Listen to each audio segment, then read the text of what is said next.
Sa videos na ito mga kaparmers, pag-uusapan natin ngayon kung magkano ang presyohan ng decalb.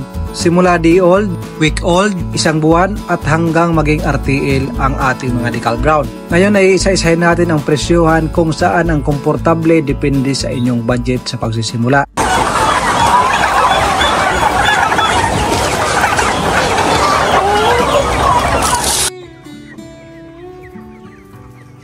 Isang magandang araw mga kaparmers, welcome na naman muli dito sa ating YouTube channel. Sa videos na ito ay pag-uusapan natin ang presyohan simula day old, week old, month old at hanggang maging RTL ang ating mga decalb brown. Bago natin simulan, kung bago ka pa lang napadaan sa ating YouTube channel, huwag mong kalimutan mag-subscribe and hit the notification bell para updated ka sa ating mga videos na lalabas. Habang ako ay magkikwento sa inyo, enjoy sa panonood sa ating mga ginagawa dito sa ating munting backyard farm. Sana ay magsilbing inspirasyon at magbigay daan upang mas lalo pa kayong ganahan matupad ang iyong mga pangarap na farming business. Mayroong mga nagtatanong, magkano nga ba ang pwedeng maging puhunan sa pag-aalaga ng decalb brown? Ito po yung ating sagot mga kaparmers.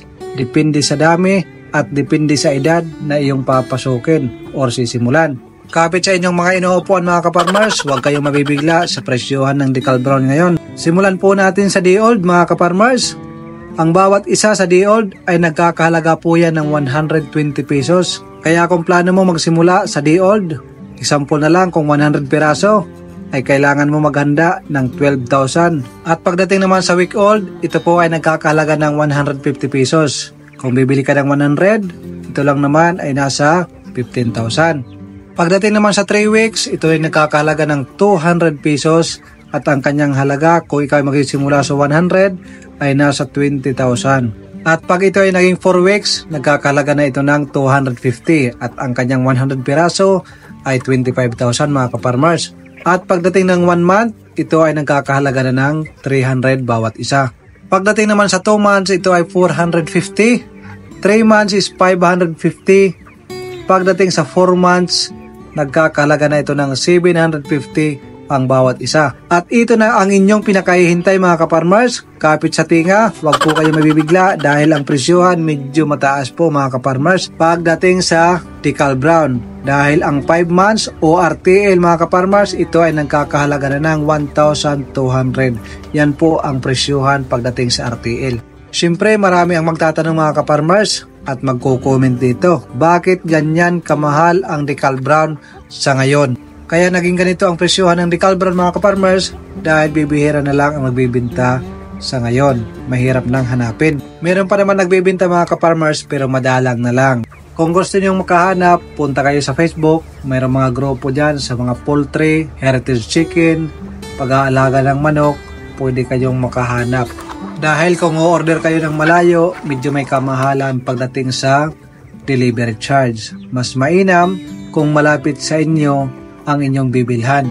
Kasi kung malayo ang inyong orderan, medyo may kamahalan ang delivery charge kasi per box po yan. Kung maghahanap kayo sa Facebook, doon kayo sa group kung saan po kayong lugar nakatira. Para yung mahanap nyo is malapit lang sa inyo mga kaparmers. Nang sa ganon, makamura po kayo sa pagbibili ng decalb brown. Pero ingat po tayo sa pagbibili mga kaparmers dahil ang Tetra Brown ay napagkakamalan decalb brown. Ngayon, twist naman tayo sa ating usapan mga kaparmers. Bago kayo magsimula sa farming business or sa pag-aalaga ng manok, para saan ba ang inyong pag-aalaga? Ano ba ang inyong focus? Pagbibinta ng itlog, pagbibinta ng karne ng manok, or pang-breeding? Pagbibinta ng day old, week old, hanggang sa RTL. Or kahit lahat naman, pwede nyong pasukin, basta't kaya nyo. Kailangan nyo kasing suriin kung ano yung mabinta pagdating sa inyong lugar. Karne ba ng manok or itlog ng ating mga alaga? Or kailangan nyong subukan kung saan yung malakas, doon kayo mag-focus para sigurado ang kita. Kasi mga kaparmers, hindi po natin malalaman pag hindi po natin sinusubukan. Meron tayo mga kaparmers, nag-comment doon sa nauna nating video. Sabi nila, baka mahirapan daw magbenta pagdating sa itlog. Sample ko na lang sa inyo, itong ating nire-repack. Ready for delivery na ito mga kaparmers. Kahit pa 1 dozen lang yan mga kaparmers, half dozen, sa susunod mga kaparmers, babalik na babalik yan. Tapos mayroon niya mga kaibigan mga kaparmers bibili yan sa atin balang araw. Pag pumasok ka sa ganitong negosyo, kailangan hindi ka napapanghinaan ng loob.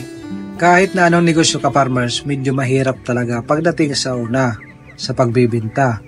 Pero darating ang araw, sila na ang nangangailangan sa inyong mga produkto. Ikaw na yung hahanapin at kukulangin na ang iyong product.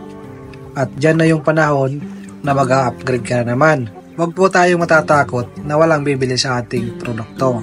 Meron na meron bibili niyan. Kung walang bibili, pamigay mo. Sa totoo lang mga ka-farmers, napakadaling mag-market ngayon dahil na rin sa mga social media. Gawa po tayo ng mga short video. Pakita po natin kung anong meron tayo na produkto.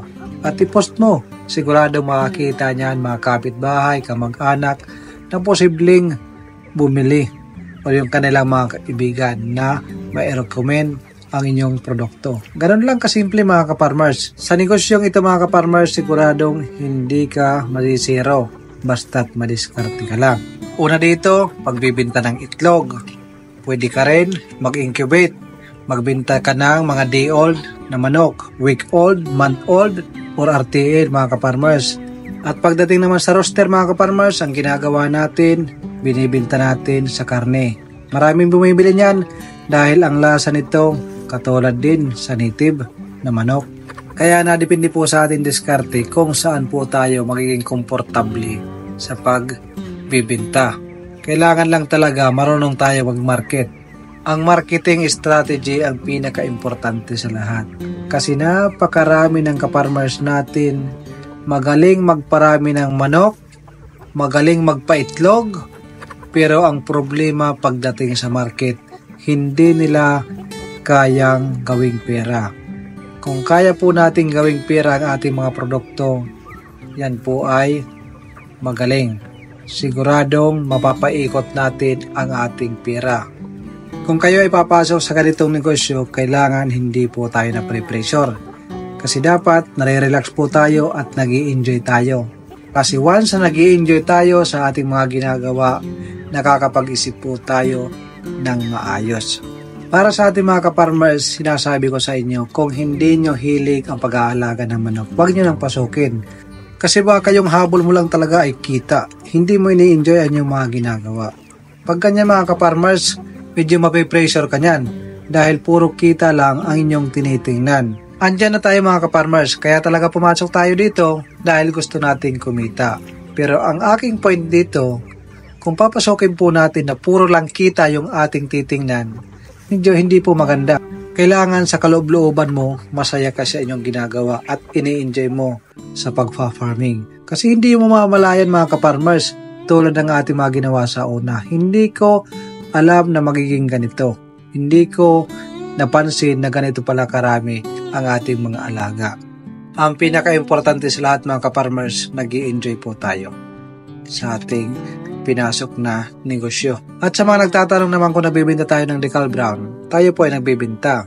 Pero sa ngayon mga ka-farmers, mas kailangan natin ng table eggs na itlog. Marami po ang ating demand. Malaki po ang ating demand. Kaya hindi po tayo minsan nakakapag-incubate.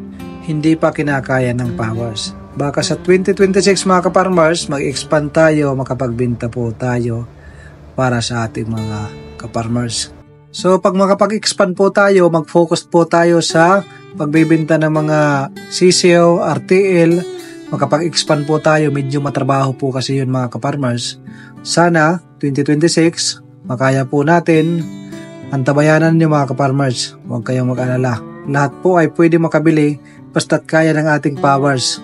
At hanggang dito na lang muna mga ka-farmers. Kaway-kaway sa inyong lahat. Mabuhay po kayo and God bless. Sana po ay matupad po natin ang ating mga pangarap na farming business. Especially sa mga OFW nangangarap magkaroon ng for good business na farm. Mabuhay po kayo at God bless.